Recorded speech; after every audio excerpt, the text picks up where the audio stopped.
Like Dr. Seuss said, how did it get so late?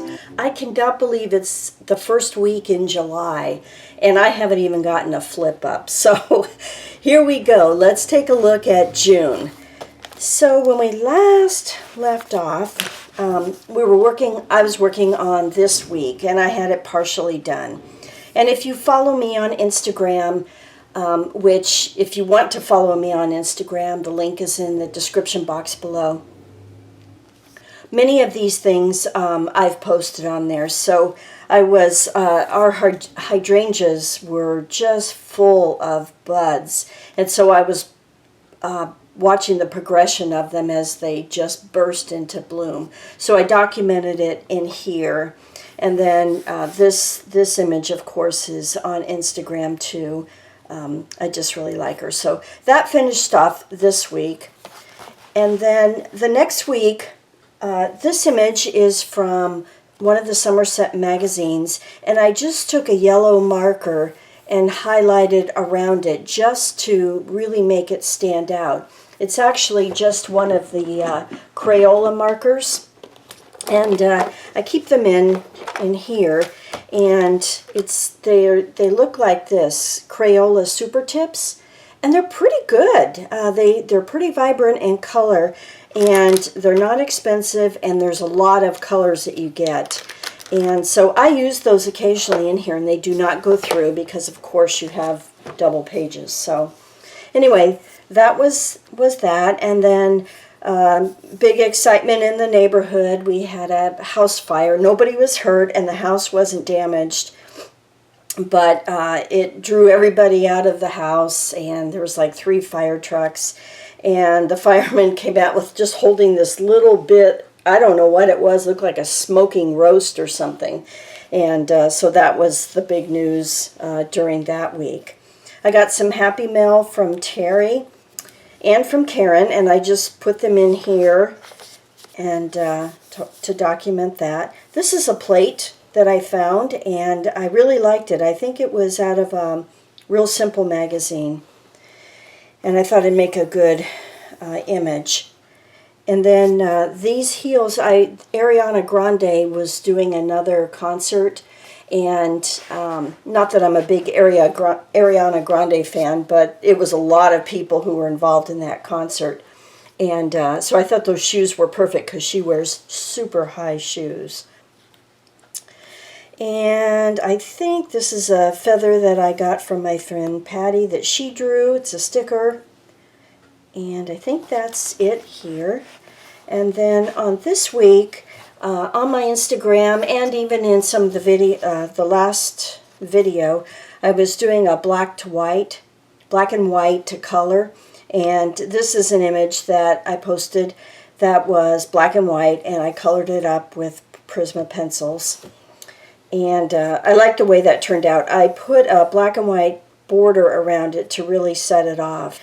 We had finally had some sun here in Portland, which was really nice, and the temperature was perfect.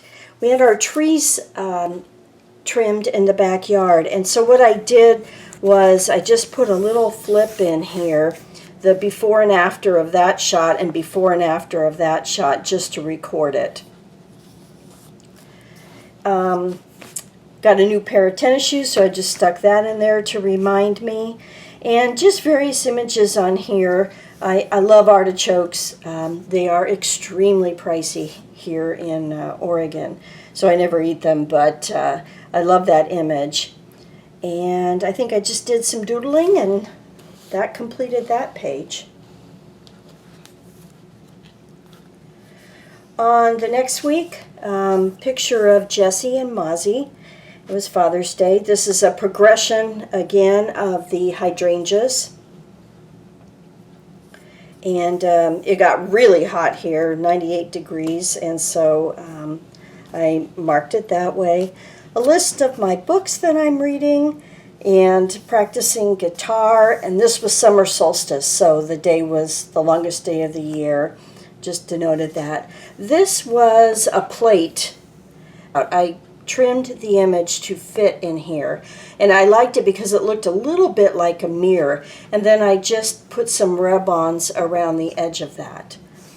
I found some blue chip stamps when I was a kid. I remember putting these in a book for my mom, and they were black and white, so I colored them up to look like the blue chip stamps, at least how I remember them. This is another black and white to color image, and so I just put that in there just to fill up some space.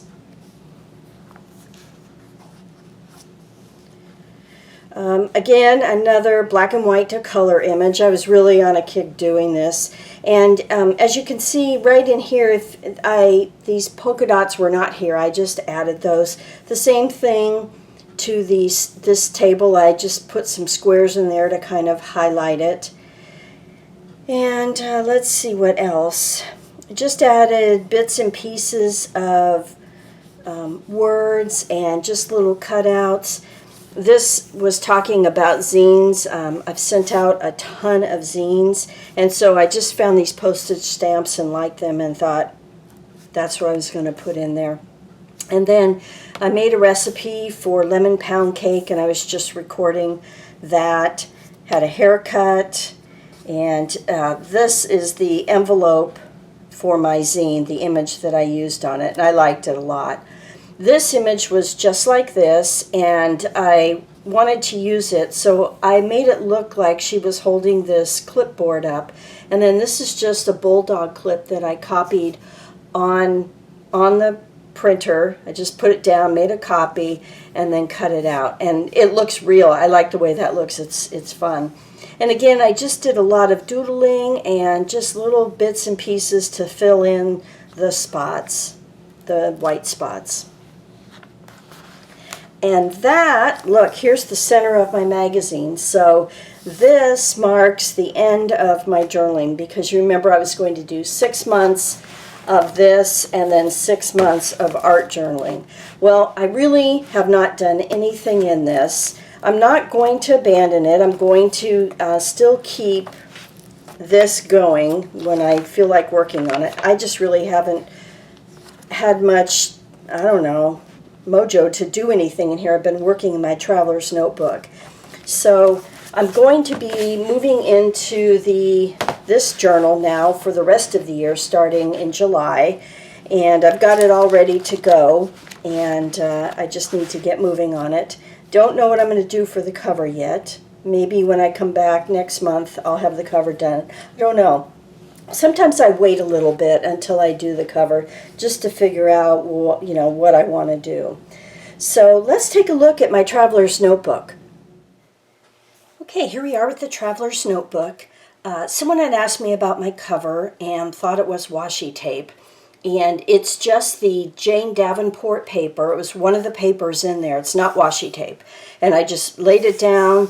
I didn't do anything particular with it. In fact, the only washi tape is just right here. So anyway, that's just a paper that's in the pad. So let's get started.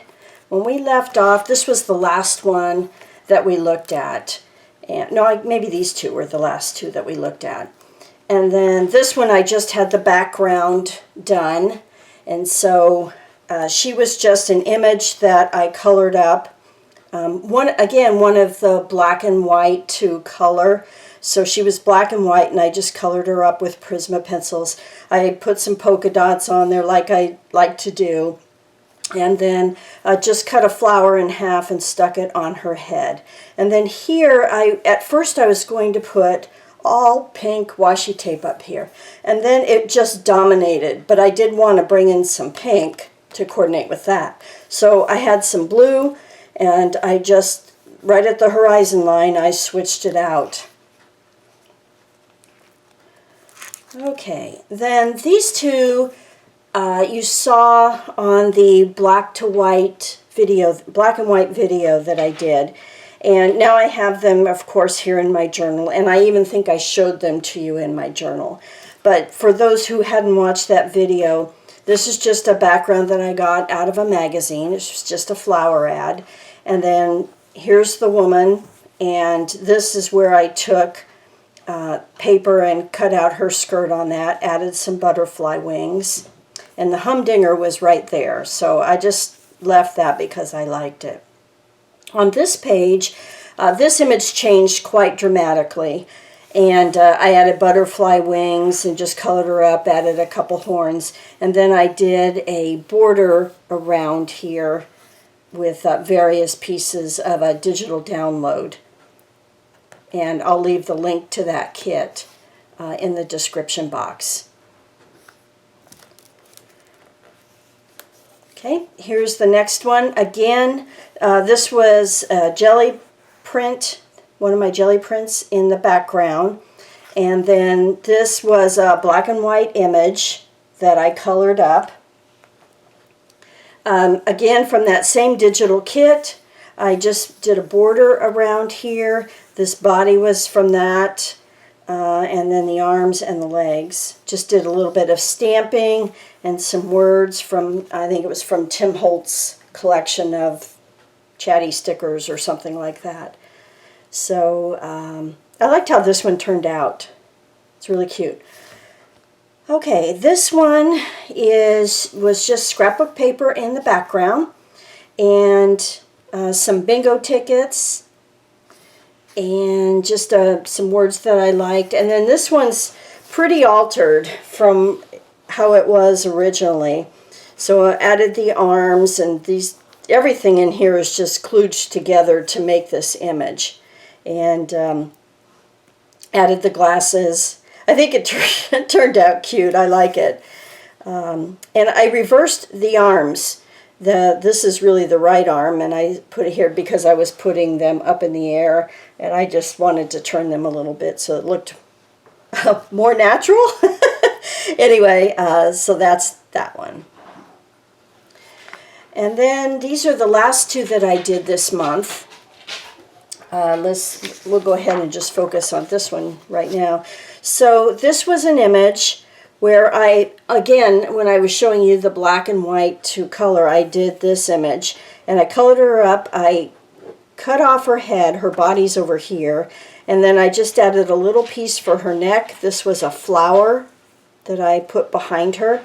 And again, this is another digital download, and added arms and legs. This was a flower that I had. Background paper was just scrapbook paper.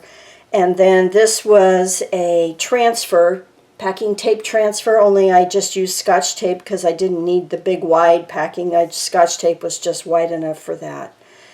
And so that's how she turned out. And then on this one, again, it was the body from the girl that you saw over on this side. And I just did a collage background, top and bottom here. And then this was just a part of a cat's body, and I cut that off, the head off, and stuck it on here. I added the legs because this didn't have the legs that I wanted, so I just added these legs onto it. So just really collaged everything on, and then put a crown on her. Again, highlighted with Prisma pencils, and then I saw this saying in a magazine, and I just cut it out and put it in there. And scrapbook paper in the background, and I did use a stencil with some citron green right here in the background. Just did that lightly just to give it a little more interest. And that's it. So, yep. So that's it for the Traveler's Notebook. Now it's time for tips and tricks. So the first thing I wanted to share with you on tips and tricks is I've been doing a lot of collage work in here, and I'm really enjoying it. So I thought I'd show you how I keep my pieces.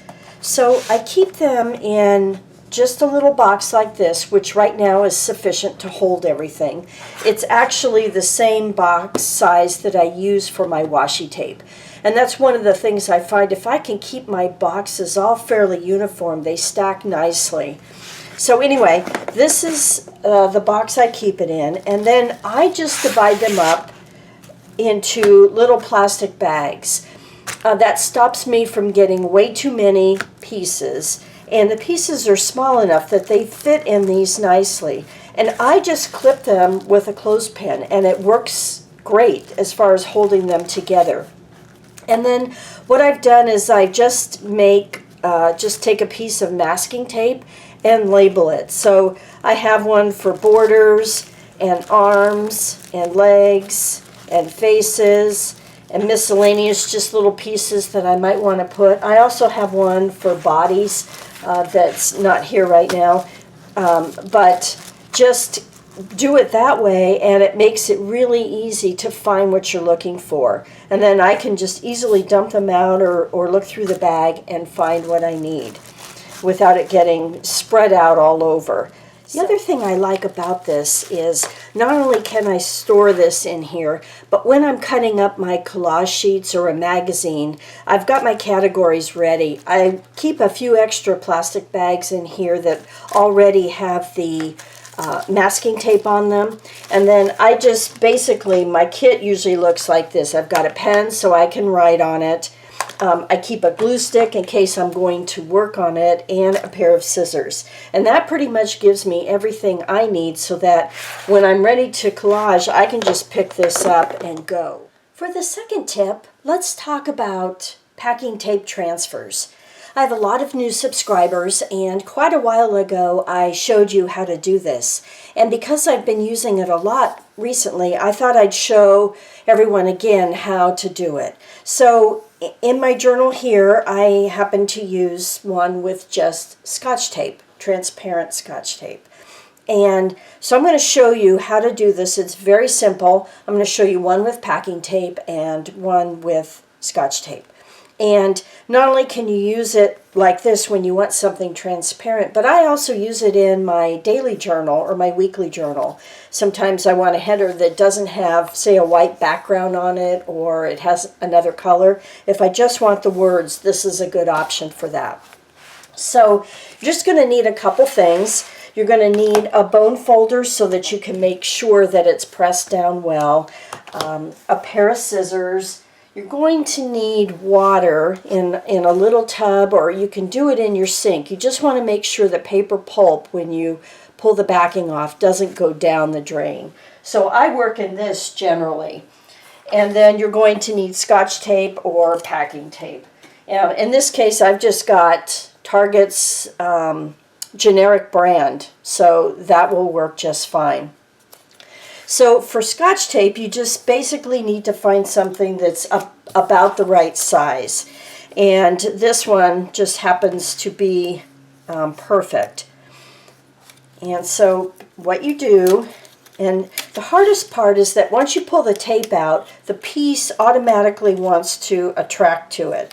So I basically just pull off about the right length, and then I hold this down with my fingers and just lay it down like that. And I usually work on a non-stick surface so I don't have any problems with it sticking. And if you have a problem like where it's stuck a little bit, just do that before you burnish it. Turn it over and burnish it well so you make sure that everything will transfer. And you can trim this up after. I already had this piece trimmed up, but you can trim it up after. And I usually just try and get as much of the sticky off as I can before I dump it in the water. And then you just put it in your water, just like that. Now you can use cold water, warm water, hot, well, I've never tried hot water, but cold or warm water works just fine. And the longer you let it sit, the easier it is to get off the backing. So here's another one. This is one of the stamps that I've made that you guys have seen. And because of the size of this, I'm going to use regular packing tape. So again, I'm going to estimate the size, and this is not very big, so it's pretty easy. And then in this case, I'm going to turn the packing tape over so the sticky side is up, And I'm just going to place this down, and that's because the size is small and I can control it easily.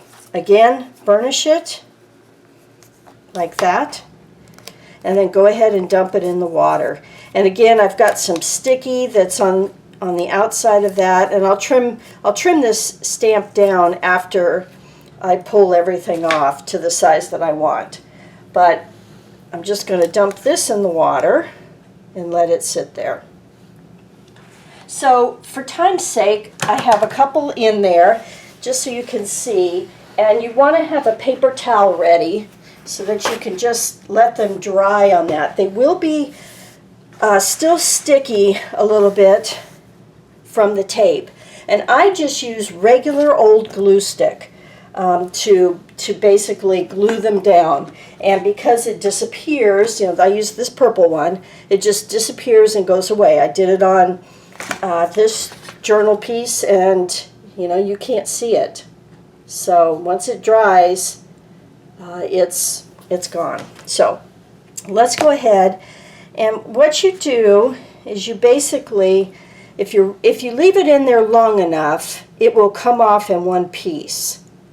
Oh, and one other thing I should tell you, this works great for magazines, and it works on anything that you print on a laser printer, but it will not work with an inkjet printer. So as you start to pull this off, you may just have to keep dipping it into the water. You see the pulp that's coming off of it? And that's why you don't want that going down the sink. So I find this works pretty well.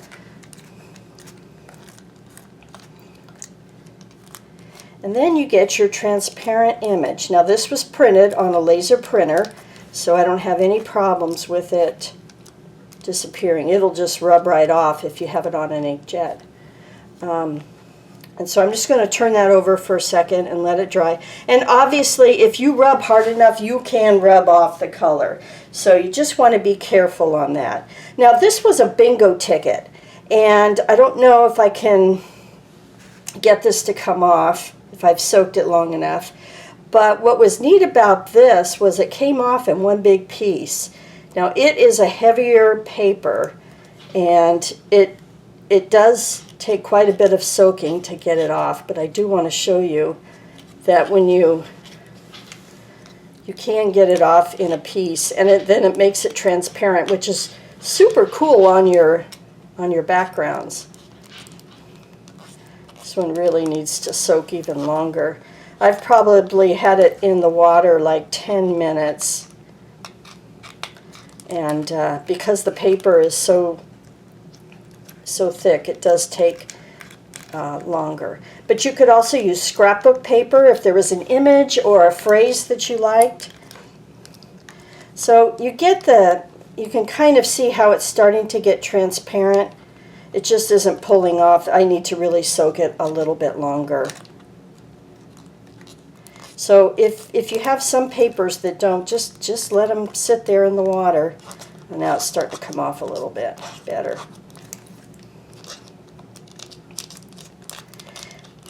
And again, they'll be a little bit sticky when you take them out. But I always find that it helps to have some glue on the back of them when I put them down in my image. Okay, so there is some transparency to that. You can see how you can see through that. So there's that one. And then, let's see. Here's the one with Scotch tape. Now this hasn't been in there very long, but magazines tend to kind of come off easier. This is really fun to try. Okay. Now this one pulled off a little bit of the, and I think it was because I had this put down at one time. And I had glue on the back of it and didn't use it. And then I think it's affected that. But just so you can see, just kind of dry it off a little bit. And then let me just, I'll put it down so you can see how it goes over something and you can see through it. So it's really, really neat when you're, and you can see it's a little bit sticky. So you could have a lot of fun with these things. So that's the second tip, and I hope you have some fun with it because it's definitely worth a try playing with it. So that's it for today. If you have any questions, please leave them down below, and be sure and look in the description box. I'll have all of the links that I mentioned in the video, as well as my Pinterest and Instagram accounts, so that you can look those up too. Again, any questions, just leave them down below and I'll get back to you as quickly as possible. I'll see you in the next video. Bye for now.